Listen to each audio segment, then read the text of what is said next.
대한민국 국민이라면 이육사 시인을 모르는 분이 없을 것입니다. 그는 시인이기 전에 강직한 성품을 가지셨던 독립운동 것이죠. 그는 퇴계 이홍의 14대 후손으로서 6 형제 중 차남으로 태어났습니다. 그런데 퇴계 이황의 피를 물려받아서 6 형제들이 다 문사적 기질이 있었고 함께 모이면 시를 발표하고 논평하면서 장원을 가리기도 했다는 거예요. 형제들 가운데도 이육사 시인은 장원을 거반 차지할 정도로 태어날 때부터 천재적 시성을 가졌다고 합니다.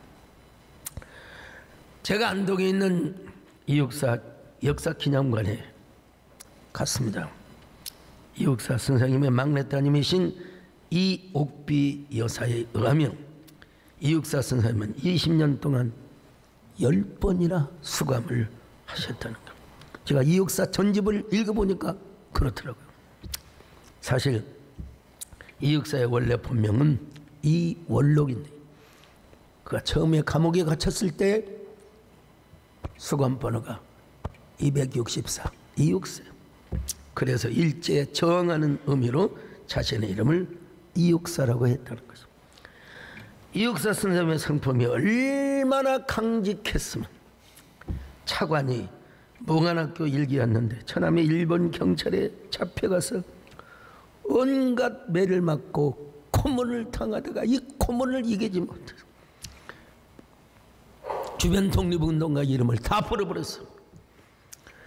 그래서 이육사 선생님을 비롯하여 독립운동을 했던 동료들이 줄줄이 잡혀가. 그때 이육사 선생님이 얼마나 분통이 터졌는지 처갓집 장인 어른과 장모님께 장문의 편지를 썼다는 거예요. 나는 더러운 피를 나눈 여자와 살 수가 없어. 이제 저 여자는 내 아내가 아니오. 그러니 당장 데려가시오. 이야 참 하여간 대쪽이신 것 같아요. 7년 동안이나 아내 얼굴을 쳐다보지도 않았대요. 부인이 이를 얼마나 치욕스럽게 느꼈던지 몇 번이나 자살 시도를. 다행히 시어머니와 시아버지가 친딸처럼 사랑해 주셔서 살았다는 이야기를 들었습니다. 그런데 그는 독립운동을 하면서 시를 씁니다. 이황이죠. 이황. 이황. 이분도 정승을 하셨으니까. 예. 그는 나중에 시골에 가서 고향에 가서 낙향안에서 후학들을 기르신 분인데 그분의 문학적 소양을 본받아서 그런지는 몰라도 그분의 시를 보면 왜 그렇게 부드럽고 여리고 다정한지를 몰라요. 청포도라는 시, 뭐 여러 시가 있지만 광야시도 있고 다 있지만 자, 시 여러분 아시죠? 내고장 7월은 청포도가 익어가는 시절.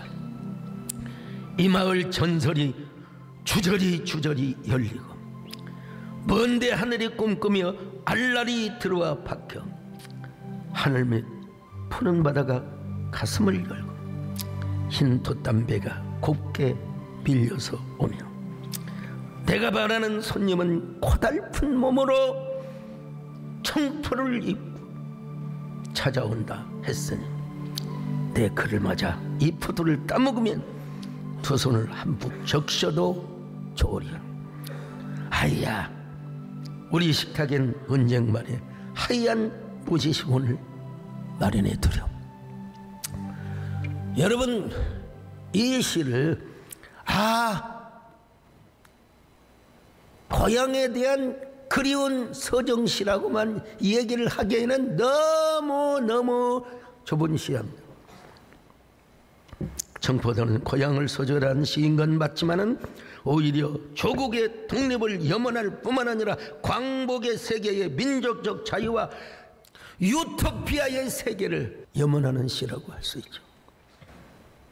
광복 이후에 유토피아의 세계를 고향의 청포도로 이미지화한 참 따뜻하고 그러면서도 웅장한 시죠. 이육사 시인에게 있어서 청포도는 절망 속의 희망이요, 푸르른 미래요, 독립의 염원에 대한 선명하고 부드러운 이미지라는 것입니다. 포도가 알알이 싱그럽게 익어갈수록 자신이 살던 고향의 마을은 희망의 이야기로 가득하고 흰 돛담배의 이미지처럼 꿈이 환하게 열린다는 것입니다. 청포도 하나를 가지고 얼마나 아름답고 선명한 이미지를 만들어냈어. 시에 있어서 함축, 은닉, 이미지, 반어, 역설, 낯설격에 우리 이육사 선생님은 그 옛날 분인데도 불구하고 요즘 문창고를 졸업한 것도 아닌데도 불구하고 이렇게 아름다운 시를 쓰셨어요. 그분의 막내 따님이신 이옥비 여사에 의하면 자신의 아버지가 시를 쓸 때 꼭 성경을 보셨대요. 성경. 그분이 항상 구약 성경을 나와요. 그분이 가지고 다녔. 성경을 가지고 다녔을 뿐만 아니라 시를 쓸 때 성경을 보고. 사실 성경에도 이미지 언어를 많이 쓰고 있습니다. 시가서, 또 선지서 모두가 시입니다. 그런 곳에 보면 이사야 보면은 선지서, 예레미야 다 시입니다. 시. 그러니까 성경을 보고 시를 썼다. 나 너무나 감동을 받았어요. 너무나 감동을. 생명나무와 선악과나무도 마찬가지입니다. 지금은 역사적 실체로서의 선악과 그리고 생명나무는 존재하지 않습니다. 유대인의 전승에 의하면 원래 생명나무와 선악과나무 하나님이 폐기시켜버렸다. 또 일부 학자들에 의하면 생명나무는 하나님께서 하늘로 올리셨다. 어쨌든 여러분, 역사적 실체로서의 생명나무, 선악과나무는 없습니다. 언약의 상징, 은유적이고 이미지적 생명나무, 선악과나무가 있다는 것입니다. 자, 잠언 3장 18절입니다. 시작. 지혜는 그 얻은 자에게 생명나무라. 지혜를 가진 자는 복되도다. 잠언 13장 12절 시작. 소망이 더디 이루어지면 그것이 마음을 상하게 하거니와 소원이 이루어지는 것은 곧 생명나무니라. 여러분, 잠언은 구약의 언약 공동체, 언약 백성들, 언약 교회의, 구약의 교회에 주신 하나의 지혜서라고 할 수 있어요. 지혜서. 그런데 잠언에서 생명나무를 보여 은유적으로 표현했잖아요. 은유적으로. 그뿐입니까? 여러분, 생명나무와 선악과나무에 대한 확실한 대조를 하고 있습니다. 자, 잠언 15장 4절입니다. 시작. 온순한 혀는 곧 생명나무지만 패역한 혀는 마음을 상하게 하느니라. 여러분 보세요. 온순한 혀, 생명나무. 패역한 혀 나와 있지 않지만 이게 뭐야? 선악과요. 있는 성질 없는 성질 다 부리면서 온갖 꼬라지 다 내면서 남에게 상처 주는 것은 그건 선악과라는 거예요. 여기 잠언에서 이미지와 은유적으로 여러분 생명나무를 말씀하고 있지 않습니까? 다시 말씀드리면 여러분, 역사적 실체로서 선악과나무, 생명나무는 존재하지 않습니다. 언약의 교훈, 언약의 실체, 은유적 이미지에 대한 이런 생명나무의 교훈이 있다는 사실. 그럼에도 불구하고 교훈으로서, 언약으로서 주었던 이 생명나무, 선악과, 성경에서 두루두루 말씀하고 있는데 요한계시록 보면 결국 생명나무로 이야기를 마칩니다. 요한계시록 22장 14절입니다. 시작. 자기 두루마기를 빠는 자들은 복이 있으니 이는 그들이 생명나무에 나아가며 문들을 통하여 성에 들어갈 권세를 받으려 함이로다. 여러분, 다시 한번 정리합니다. 선악과를 선택하는 것은 하나님 필요 없어. 나 혼자 살 수 있어. 자주적 독립. 뱀이 그렇게 욕을 했거든요. 너 죽지 않아. 하나님처럼 너 사는 거야. 너 판단하고 사는 거야. 원래 우리는 하나님 의존적 존재로 지음을 받아서. 근데 자꾸 우리는 자꾸 하나님 그냥 예배 와서만 하나님이지 모든 영역에서 하나님을 찾지 않아. 여러분, 그러면 우리 영혼이 침침하게 되어 있습니다. 아담과 하와가 선악과를 따먹자마자 어디로 쫓겨났어요? 아니, 뭐 쫓겨나기 전에 무화과나무 밑에 가서 숨었잖아요. 네. 영혼이 침침하고 하나님과 교제를 잃어버리고 말아요. 왜냐하면 그것이 블랙털이니까. 선악과를 따먹는 것 즉시 하나님과의 교제를 잃어버렸어요. 교제는커녕 두려워서 동산나무에 숨어버렸어요. 자, 창세기 3장 7절로 8절입니다. 시작. 예, 그들의 눈이 밝아져 자기들이 벗은 줄을 알고 무화과 나무 잎을 엮어 치마로 삼았더라. 그들이 그날 바람이 불 때 동산에 거니시는 여호와 하나님의 소리를 듣고 아담과 그의 아내가 여호와 하나님의 낯을 피하여 동산 나무 사이에 숨은지라. 에덴의 동쪽으로 쫓겨났다는 이야기는 다 뭐 지난번에 말씀을 드렸죠. 에덴의 동쪽으로 쫓겨날 뿐만 아니라 여러분 선악의 눈이 밝아져 버렸어요. 눈이 밝아져 버렸어요. 창세기 3장 7절 보실까요? 시작. 예, 그들의 눈이 밝아져 자기들이 벗은 줄을 알고 무화과 나무 잎을 엮어 치마로 삼았더라. 여러분, 옛날에는 자신들이 벌거벗고 있는지도 몰라. 왜? 죄가 없었으니까.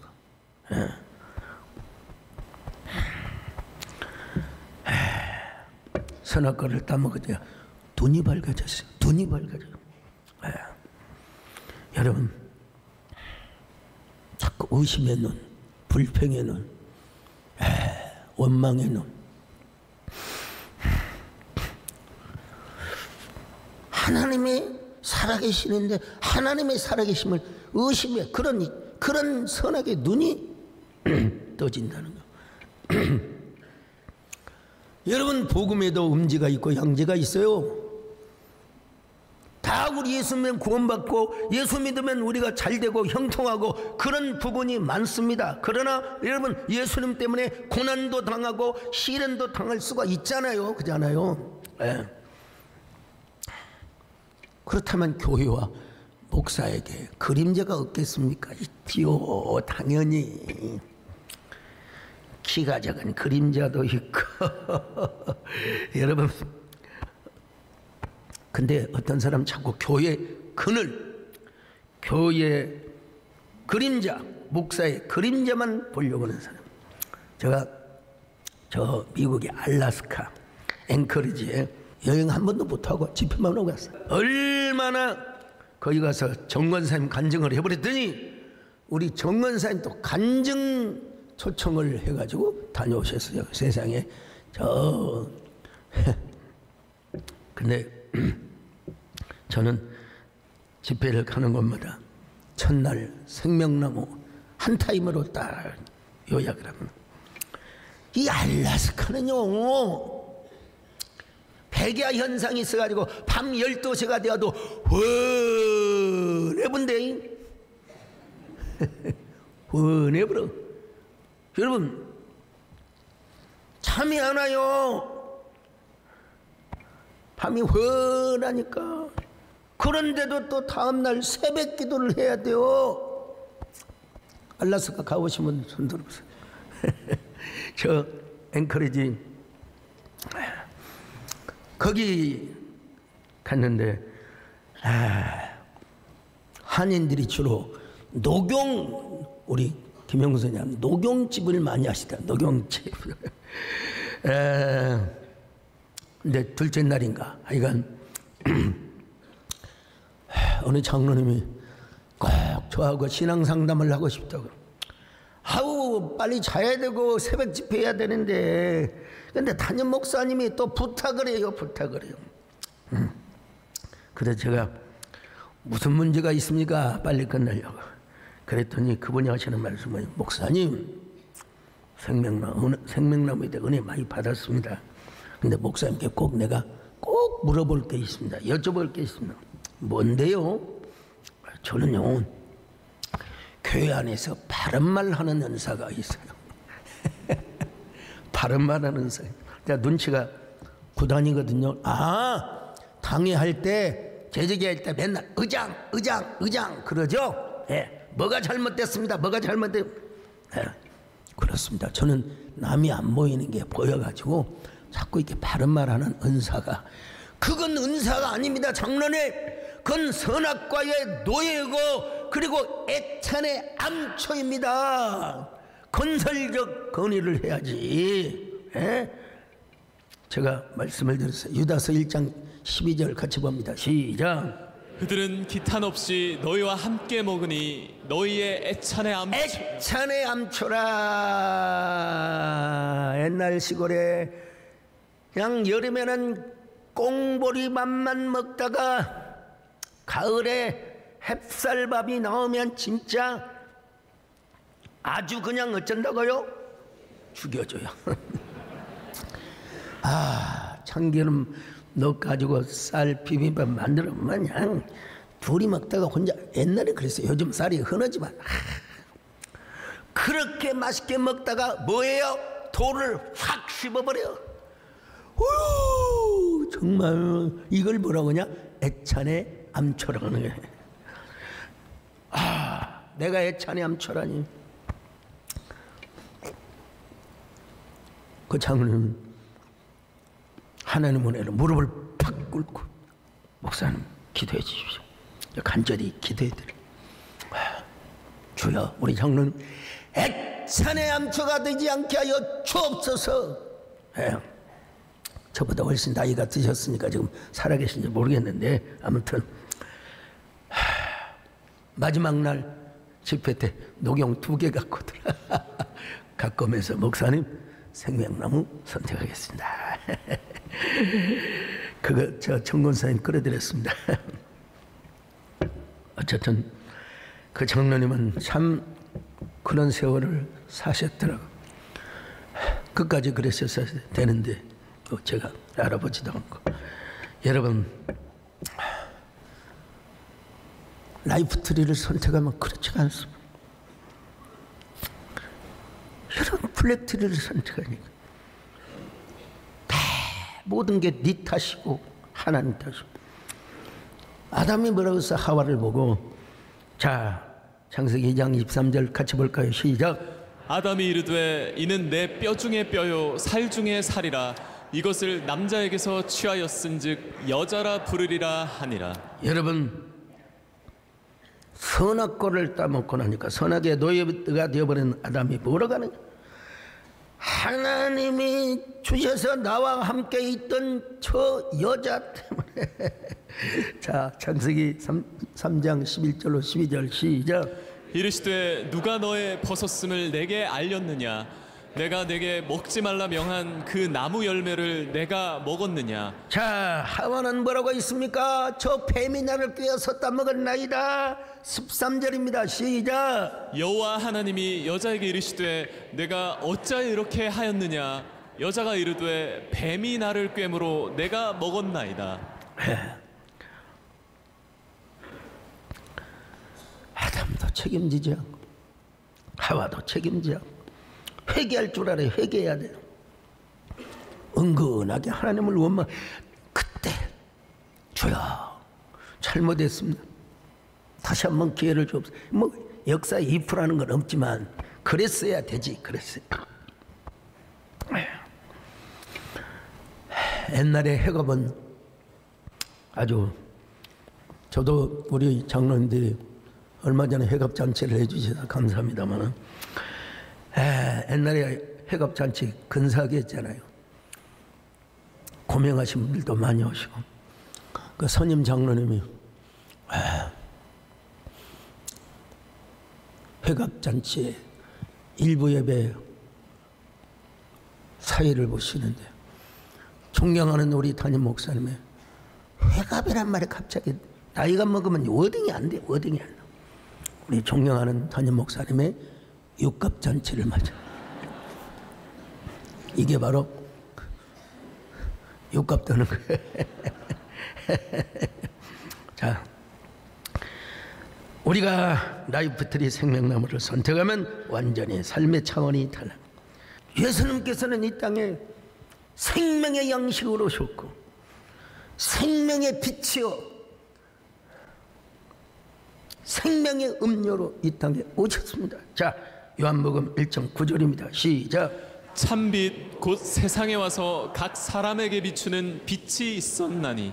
요한복음 4장 14절 시작. 내가 주는 물을 마시는 자는 영원히 목마르지 아니하리니 내가 주는 물은 그 속에서 영생하도록 솟아나는 샘물이 되리라. 자, 그러니까 생명나무를 선택한다는 예수 그리스도를 믿는 것이고 뿐만 아니라 그분의 가르침, 그분의 말씀, 그분의 생명, 그분의 정신, 그분의 사상, 세계관, 가치관 이걸 다 따른다는 것입니다.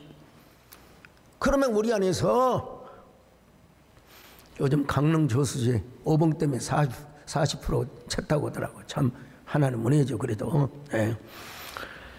그런데 여러분 저수지에 장마가 져가지고 물이 철철철철 흘러 넘치는 것처럼 여러분 우리 안에서 그런 예수의 생명이 철철 흘러 넘칠 수 있기를 주의 이름으로 축원합니다. 오늘 본문을 보면 언약을 파기한 아담과 하와가 생명나무를 따먹고 영생할까 봐서 거룩 천사를 통해서 아담과 하와가 생명나무를 따먹지 못하도록 명령하고 있어. 왜? 그거 따먹고 영생할까 봐서. 언약을 파기하니까 안 되는 거죠. 자, 창세기 3장 22절 시작. 여호와 하나님이 이르시되 보라 이 사람이 선악을 아는 일에 우리 중 하나같이 되었으니 그가 그의 손을 들어 생명나무 열매도 따먹고 영생할까 하노라 하시고. 자, 창세기 3장 24절도 봅시다. 시작. 이같이 하나님이 그 사람을 쫓아내시고 에덴 동산 동쪽의 그룹들과 두루 도는 불칼을 두어 생명나무의 길을 지키게 하시니라. 이 말씀을 다른 측면에서 본다면 아담과 하와가 생명나무를 선택했다면 진짜 영생을 얻었을 것이라는 반증이죠. 라이프트리니까. 그래서 우리 예수님은 우리를 구원한 하나님의 언약성취 구속 역사를 이루시게 하여 생명나무의 실형으로 오셔서 그러므로 예수 믿는 사람은 영생을 받습니다. 우리가 예수님을 믿을 뿐만 아니라 아까 말씀드린 대로 그분의 사상, 정신, 가르침, 영성, 가치관, 세계관 이걸 따라서 산다면 우리가 영생을 얻을 뿐만 아니라 생명의 능력이 우리 안에 철철 흘러넘침을 믿습니다. 그뿐입니까? 여러분, 생명나무를 선택한 사람은 우리가 기독교가 기복종교는 아니지만 그래도 소원이 성취가 되고 기도가 응답이 된다는 것입니다. 자, 잠언 13장 12절입니다. 시작. 소망이 더디 이루어지면 그것이 마음을 상하게 하거니와 소원이 이루어지는 것은 곧 생명나무니라. 여러분도 생명나무를 선택하셔서 여러분의 삶이 오늘 서미영 집사님이 참 어떻게 저는 술 한 잔 못 하거든요. 심장에 쇼크가 와가지고 저는 체질상 안 돼요. 절대. 맛은 살짝 냄새는 맡아 잘못 먹어. 세상에 저 고등학교 다닐 때 능구렁이 술을 담았다고 어머니가 몸에 좋으니까 한 잔 먹어라. 저는요 그걸 먹고 떼굴떼굴 굴렀어요. 그냥 아이고 난 거반 죽었어요. 심장이 그냥 거반. 막 찬물을 먹고 그때 뭐 응급실 있습니까? 그때 죽었으면 오늘 소강석은 없습니다. 이런. 참. 그랬더니 우리 어머니도 깔깔깔 웃었어요. 너는 그렇게 나를 닮아서 술을 못 마셨냐? 저희 아버님께서는 잘 마셨거든요.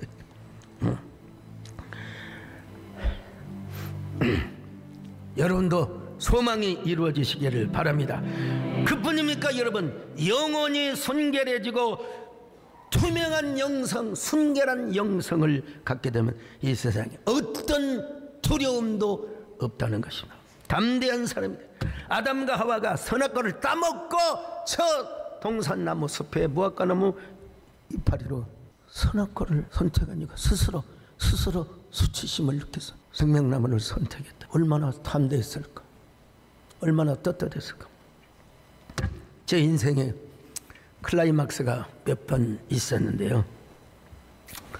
그 중에 하나가 제가 광주신학교를 다닐 때 1980년 광주 5.18 민주화 항쟁이 일어났어요.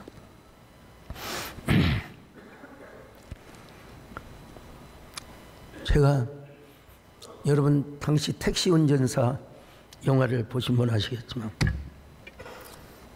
당시 광주는 가게문도 없어요. 다 닫혀버렸고 전화도 단절되고 폭도들이라고 다 중계하고 신학교 수업도 폐교가 되고 폐강이 됐죠. 제가 우남동, 지금이야 다 아파트 되어 있지만 그 우남동에서 그때 버스가 있습니까? 택시가 있습니까? 전혀 없어요. 우남동에서 임동을 거쳐서 금남로로 걸어갑니다. 군인이 없는 곳이 하나도 없습니다. 특별히 도청, 전일 빌딩, 카톨릭 빌딩 할 것 없이 다 총을 장전한 사람, 젊은 사람이 쏴버리면 되는 거예요. 쏴버리면. 개미 새끼 한 마리도 없는 저 혼자 성경을 들고 교회를 나가서 조용히 나갈 일이지 말이야. 찬양을 부르는데 말이야.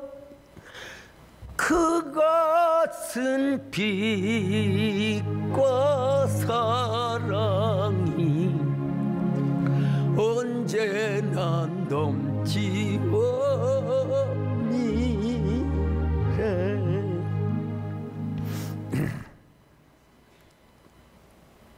너무 무모하다고 했을까요?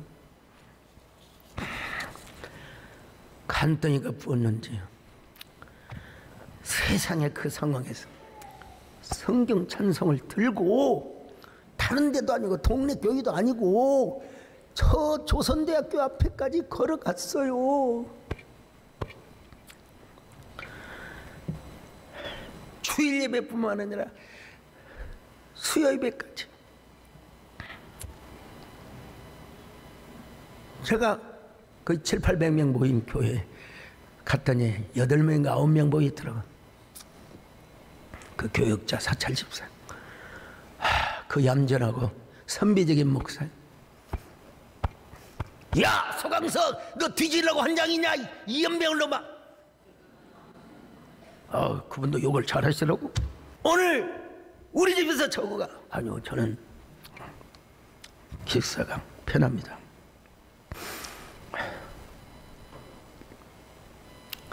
오면서도 여러 번 찬송을 불렀습니다.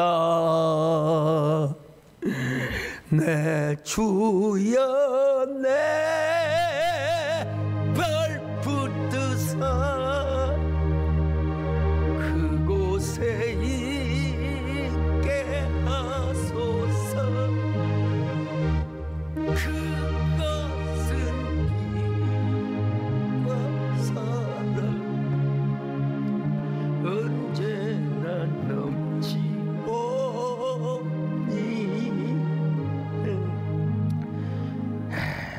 아마 신학교 시절 저만큼 많이 기도하고 저만큼 열심히 전도도 하고 생명수 전도도 하고 또 시험 때가 되면 저만큼 열심히 또 집중해서 공부한 사람도 없어요. 저는 그 순간 하나님께서 저한테 이런 낙점을 줬다고 생각해요. 소강석, 그래 됐다, 너 이 정도면 됐다. 잠언 11장 30절 한번 보실까요? 시작. 의인의 열매는 생명나무라 지혜로운 자는 사람을 얻느니라.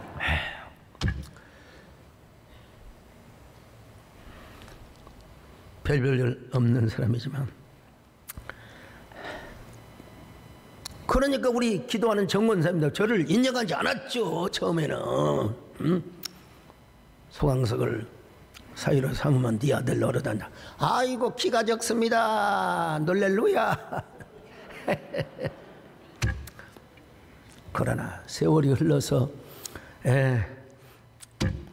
대한항공 160만 마일, 아세아나 항공도 한 150만 마일, 다른 외국 비행기도 수십만 마일, 전 세계 안 가본 곳이 없을 정도로 복음을 전하고 다녔습니다. 대한해석회장 최연소 총리, 그것도 다 누구하고 경쟁할 필요가 없어. 그것도 여러분 제가 주류가 아니라 비주류요. 그런데도 불구하고 그냥 총회에서 저를 그냥 다 추대해줘 버렸어요. 최연소 나이로 한교총 대표회장을 했고, 개척목회자로서는 대한민국에서 최대형 교회를 지금 섬기고 있습니다. 더 역설적인 것은 사실 조금 여러분 저항감이 생길지 모르겠지만 그래도 팩트니까, 제가 더 역설적인 것은 5.18 사태를 일으켰던 주범 중에 한 사람이었지만 그래도 그가 예수님을 믿었어요. 그가 예수님을 믿었어요. 그리고 광주 망월동 그의 부인과 여사죠. 김옥숙 여사와 노재현 이 주중대사로 내정이 된 저렇게 그 광주 민주항쟁 때 하마터면 죽을 뻔했는데 살아남아가지고 훗날 한교총 대표회장이 되어서 고 노태우 대통령의 장례 예배를 인도했습니다. 훗날 그분이 노소영 관장 따님이죠. 그래서 회개하고 예수님의 복음을 받아들이고, 그리고 그 가족들이 그분이 불편할 때 망월동에 가서 그런 사과를 하고,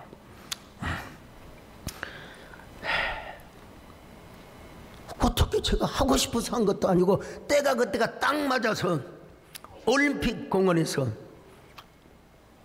수많은 정책에 분들이 모이셨는데 코로나 기간이지만 거리를 유지하면서 어차피 KBS, MBC, SBS 다 나간 거니까 제가 여러분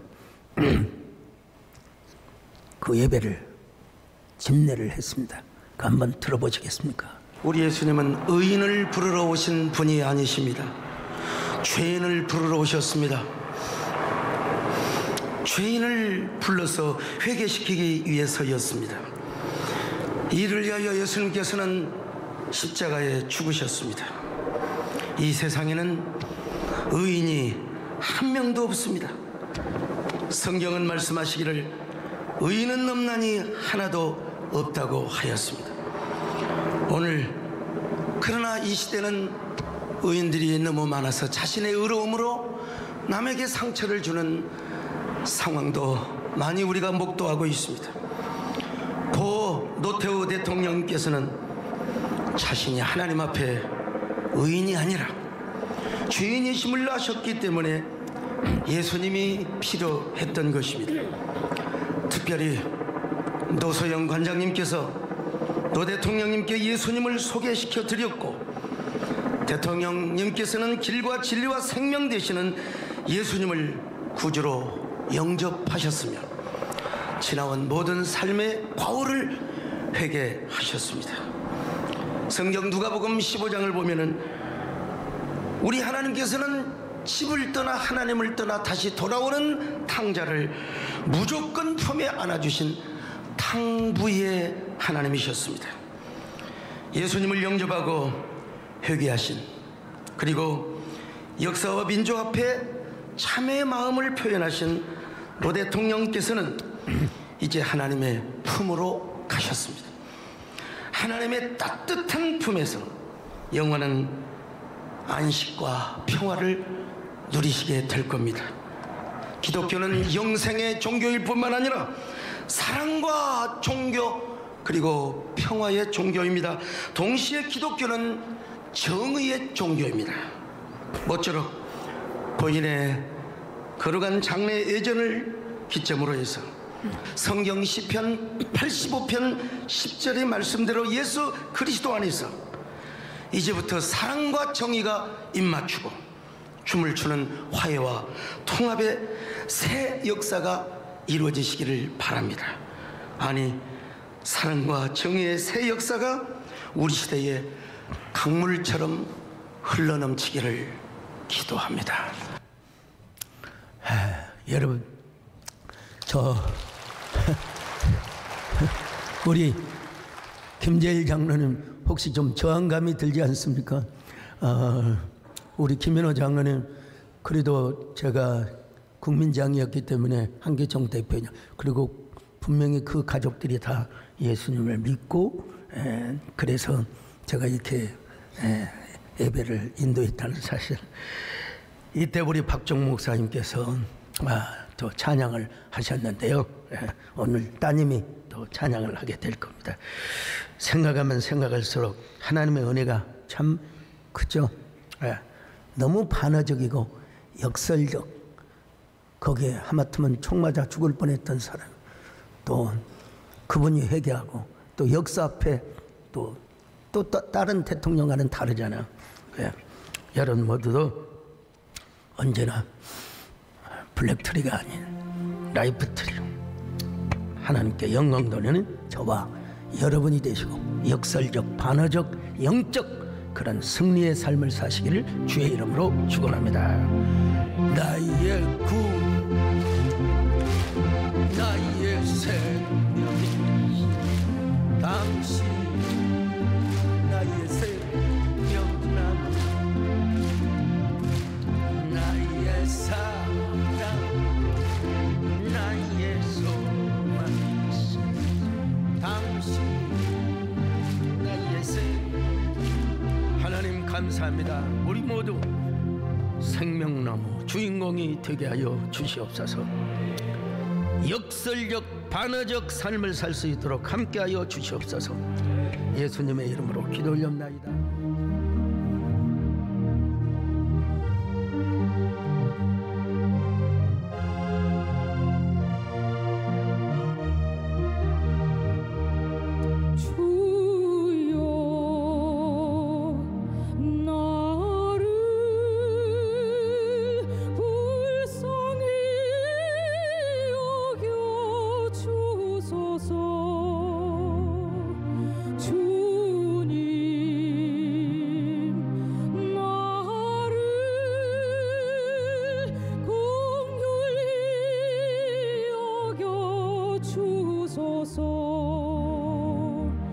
주님이 붙잡아 주시지 않으면 나는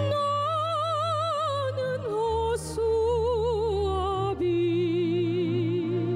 주님이 돌보아 주시지 않으면 나는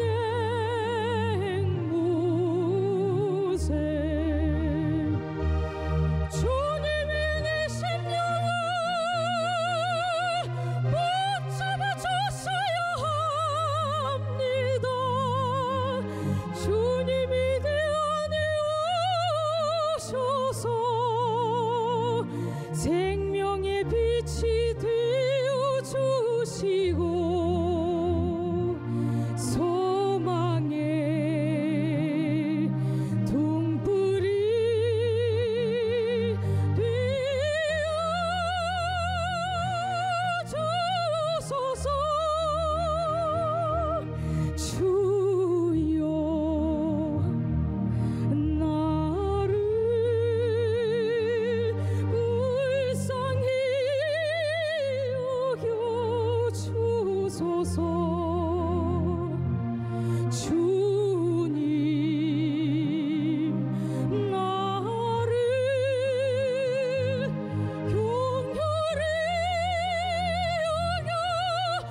안녕하세요. 17교구 서미영 집사입니다.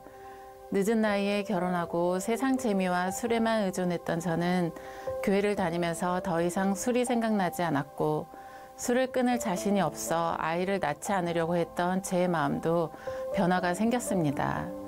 공예배와 새벽 예배를 드리면서 자녀를 허락해달라는 간절한 기도를 시작했고 하나님은 제가 기도하기만을 기다리신 것처럼 저희 가정에 귀한 아들을 선물로 주셨습니다.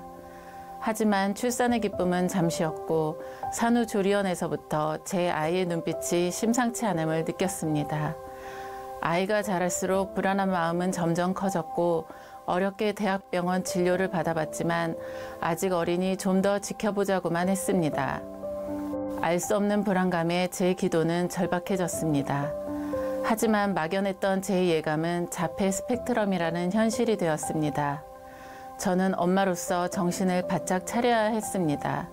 아이를 위해 센터에서 집중치료를 시작했지만 아이의 거부 반응이 너무 심해서 치료를 계속할 수가 없었습니다. 제가 할 수 있는 것은 오직 예배와 기도에 집중할 수밖에 없었습니다. 하나님의 선물이라고 확신한 아이였기에 하나님께 매달릴 수밖에 없었습니다. 맨 앞자리에서 예배를 드리며 제게 아이를 허락하신 하나님을 신뢰했습니다. 제 성격상 앞자리에 앉는 것은 용기가 필요했지만 앞자리에서 은혜를 받지 않으면 살 수 없는 제 상황을 하나님께 기도했습니다. 제 아이를 쉐마스쿨에 보내는 것은 쉐마스쿨 선생님들에게도 미안한 마음이었습니다. 하지만 하나님의 사랑에 의지할 수밖에 없었습니다. 다행히 아이는 쉐마스쿨을 다니면서 밝아졌고 하나님 은혜로 저희 아이는 안전하게 보호받으며 쉐마스쿨을 졸업했고 초등학교에 입학하게 되었습니다. 일반 학교를 입학시키는 것은 불가능할 것 같다는 생각으로 포기하고 있었는데 지능검사에서 일반 학교에 진학할 수 있는 점수를 받았습니다. 한글을 떼지 못할 줄 알았던 아이가 한글도 다 익힌 상태에서 일반 초등학교에 진학할 수 있었던 것은 하나님의 기적이었습니다.